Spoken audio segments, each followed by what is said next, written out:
Thursday, the 4th day of December is today, 2025. May God not allow you to buy a house in a country where the government of that country will make a U-turn and say that you will not be allowed to step your neck in that same country that you bought houses. This is the situation of so many Nigerian politicians, and when you hear Ekpa saying on the floor of the Senate that Trump is on their neck, ordinary person might not understand what he's talking about. Yes, yesterday, after meeting the U.S. Secretary General Marco Rubio posted this, that the United States is taking decisive action in response to the atrocities and violence against Christians in Nigeria and around the world. The State Department will restrict U.S. visas for those who knowingly direct, authorize, fund, support, or carry out violations of religious freedom. This visa policy applies to Nigeria and other governments or individuals that prosecute people for their religious belief. So after this, I went to understand the terms of this visa restriction.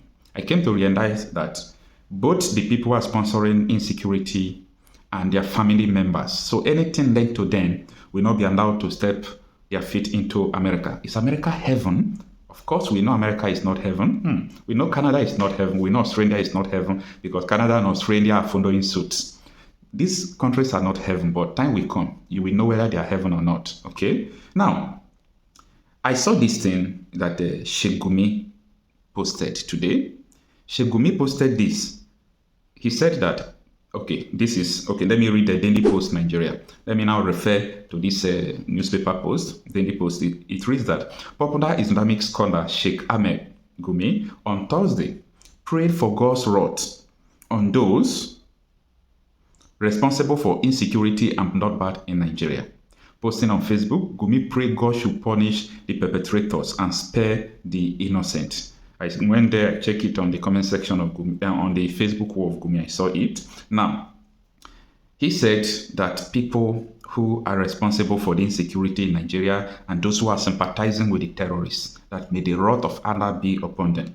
Do you know why Gumi is speaking in tongues? Because as far as I'm concerned, this man is speaking in tongues. Gumi is speaking in tongues because Saudi Arabia deported him the other time. And look at US is also banning him. Meaning Canada, even UK, Australia, he can't travel. So where is he going to go? Your fellow Muslim countries are banning you not to enter. Other countries are banning you. So is it only Turkey you will be running up and down? But that is not the issue here. When you see this old newspaper, it was written in Hausa language. It says Boko Haram is a blessing to people. This is what Sheikh Ahmed Gumi said. As an Islamic cleric, he said that terrorist is a blessing. Terrorist organization like Boko Haram is a blessing to them. Not blessing to me, not blessing to my generation, but a blessing to them. And now they are seeing the fruit of the blessings of Boko Haram, killing their people, exterminating people, killing Christians, doing all sort of things. But here is Gumi. The same Gumi who said the terrorists are blessing is today praying that perpetrators of the same crime, that the wrath of Allah is going to fall on them. Please help me interpret this, my Muslim brothers. Is that Takia?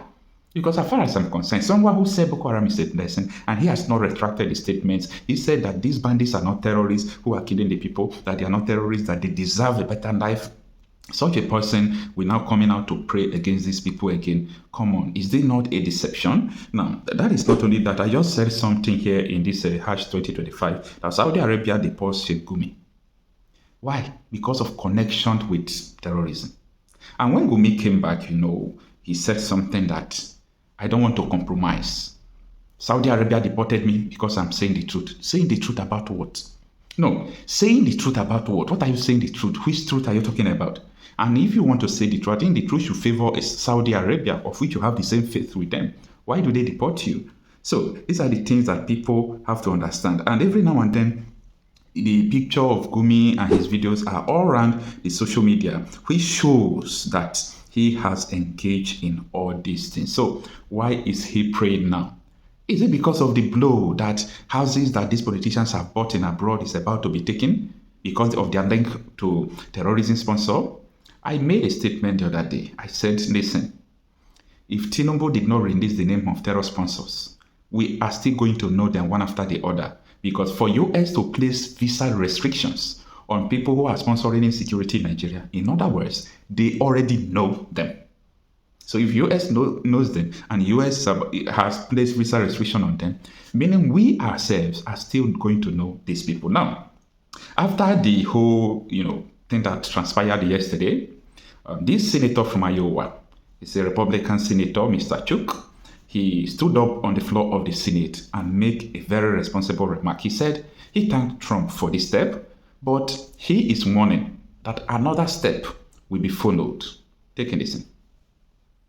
If you watch television, you're hearing a lot of reports from Nigeria about kidnappings and murders, other reports of violence, and particularly you're hearing it about Christians in Nigeria. This violence has grown more frequent and more troubling as time goes on.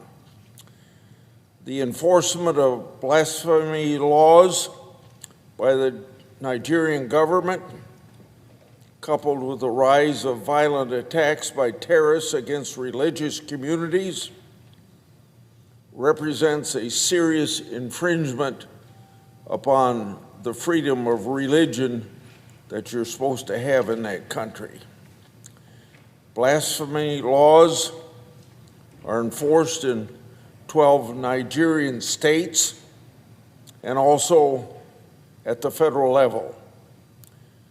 That enforcement is resulting in the prosecution and imprisonment of Christians, Muslims, traditional practitioners, and even humanists.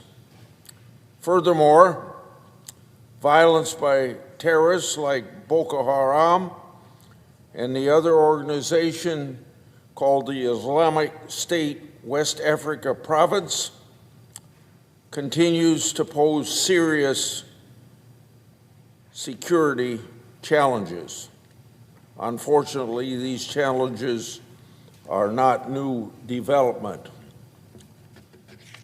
For years, we've been hearing from our own government agencies, particularly the FBI and the Department of Justice, urging our own State Department to designate the terrorist group Boko Haram as a foreign terrorist organization, a step that was delayed until 2013. For my part, I have consistently sought information and action to address this ongoing threat. Going way back almost 10 years in 2016, I sent a letter to then U.S. Attorney General Loretta Lynch requesting information regarding the years-long process of designating the Nigerian Islamist group Boko Haram as a foreign terrorist organization.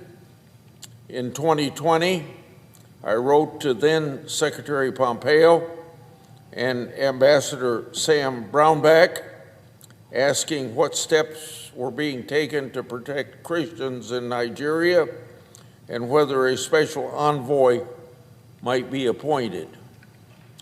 At that time, the department assured me that they were actively addressing the issue at multiple levels with the Nigerian government.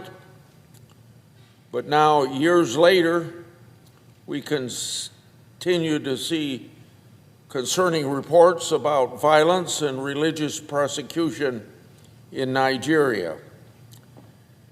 And that is why I was so very happy to see our own President Trump take long-awaited action in designating Nigeria a country of particular concern.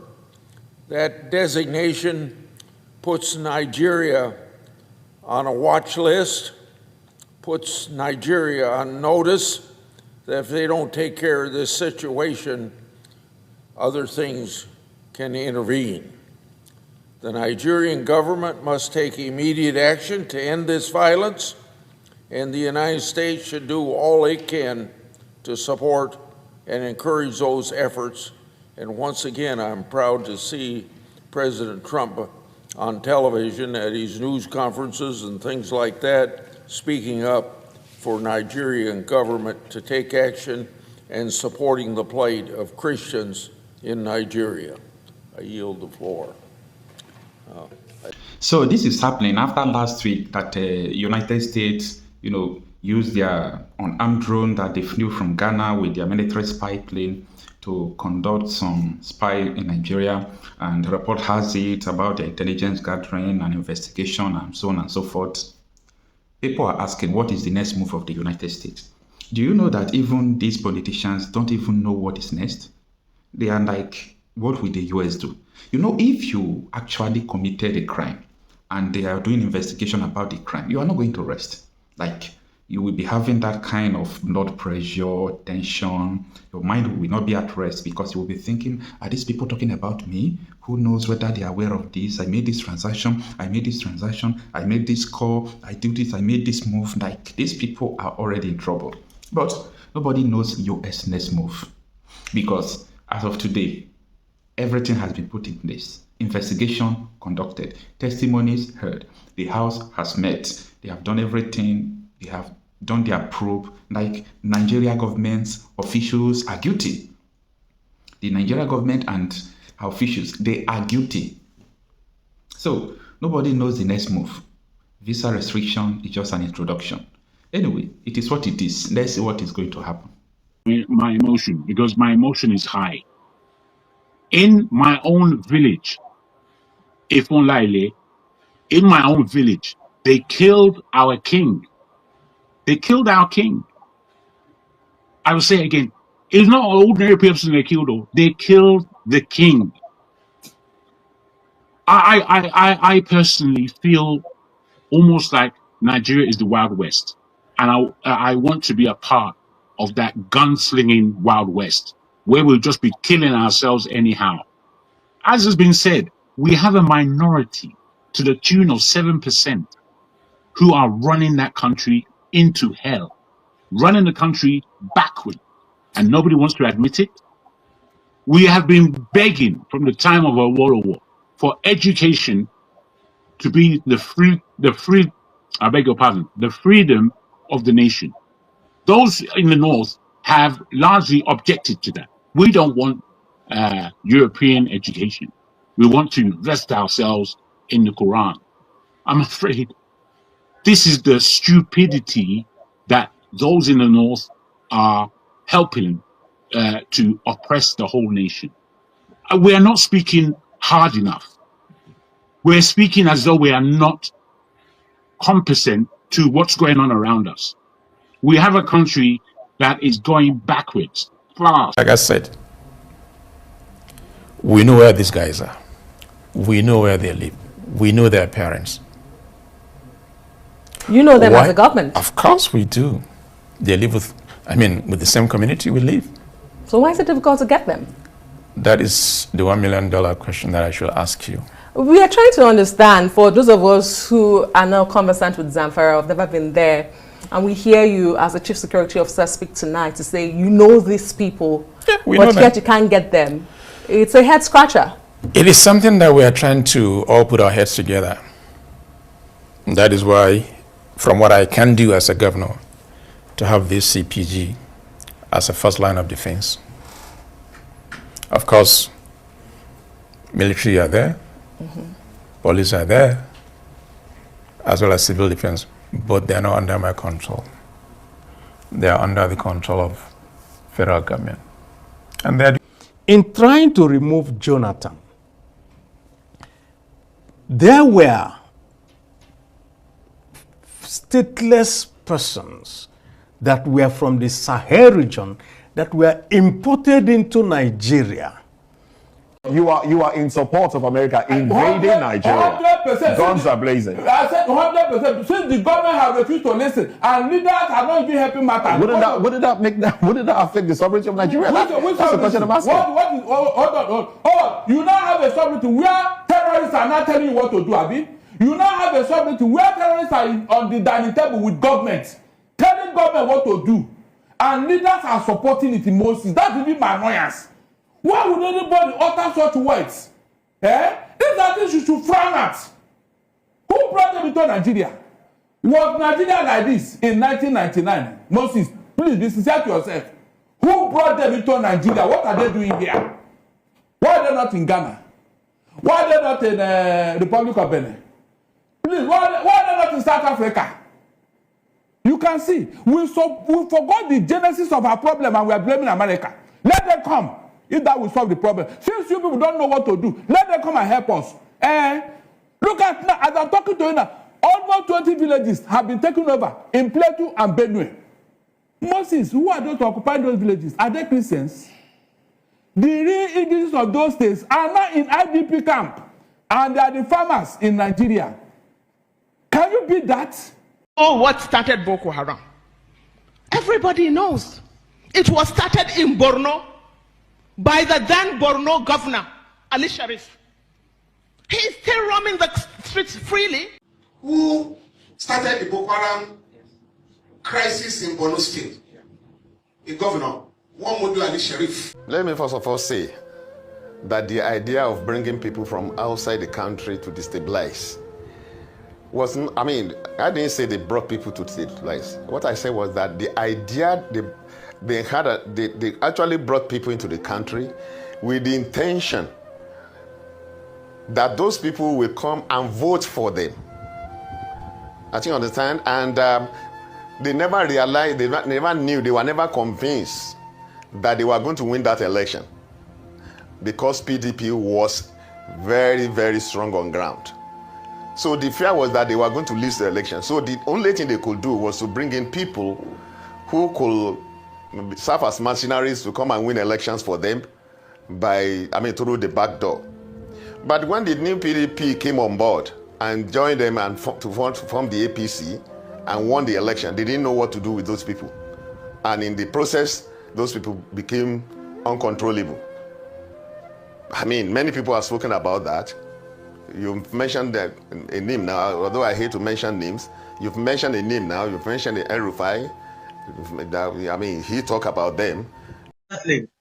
Because top politicians who are very functional and are in the National Assembly and are in Abuja are the architects and advocates of not just instigating but harboring and keeping these people and feeding them in the bushes and taking care of all their needs and buying all the other gadgets for them. This is extremely unacceptable. If they do not love the lives of people and then they're only fighting for their own political position, I think I am serving the interest of the common masses, and it is a concern to me, and it is my right to protect them. So once we receive this report this coming week, we're going to take it up very seriously. There are quite a number of big names that are mentioned here. So this is where we are. All right. We'll be looking forward to the report and making it public. And for the interest of the people of the state, I'm hoping that people will not instigate and continue to allow the killings of the people. But Governor, thank you so much indeed for your time tonight. Governor, And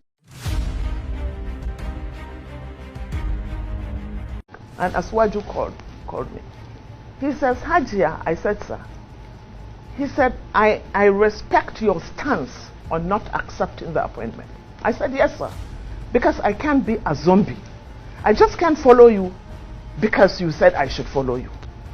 Let me know what you have for us up north.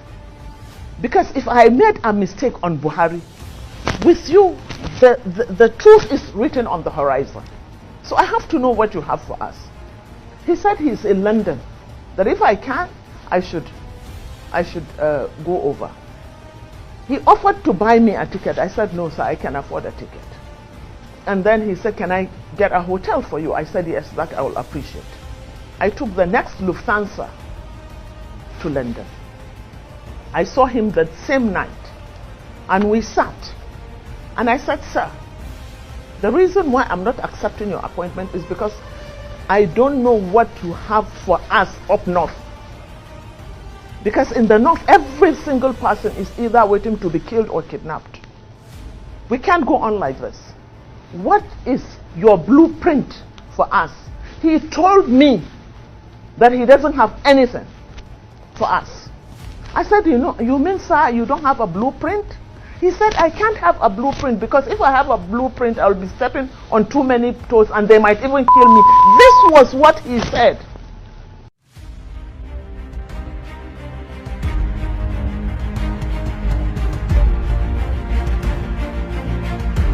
East, Abu Anudua Federal Constituency, River State. I want to get his words. He said, personal matters, that was envisaged, he says, by the people who drafted this constitution. And I want to quote him. The implication is, if the word personal is removed, Islamic law would have broader implications. The word personal was put there for a reason. Let's talk a bit about this whole conversation about Islamizing the country with our population and our dynamics. Is it possible that someone can sneak this in at some point and force all of us under some sort of regulation that we do not ascribe to? Is it possible that this can happen in this country? It is possible, and don't be deceived. It's going to happen. It is possible, and don't be deceived. It's going to happen. It is possible, and don't be deceived. It's going to happen.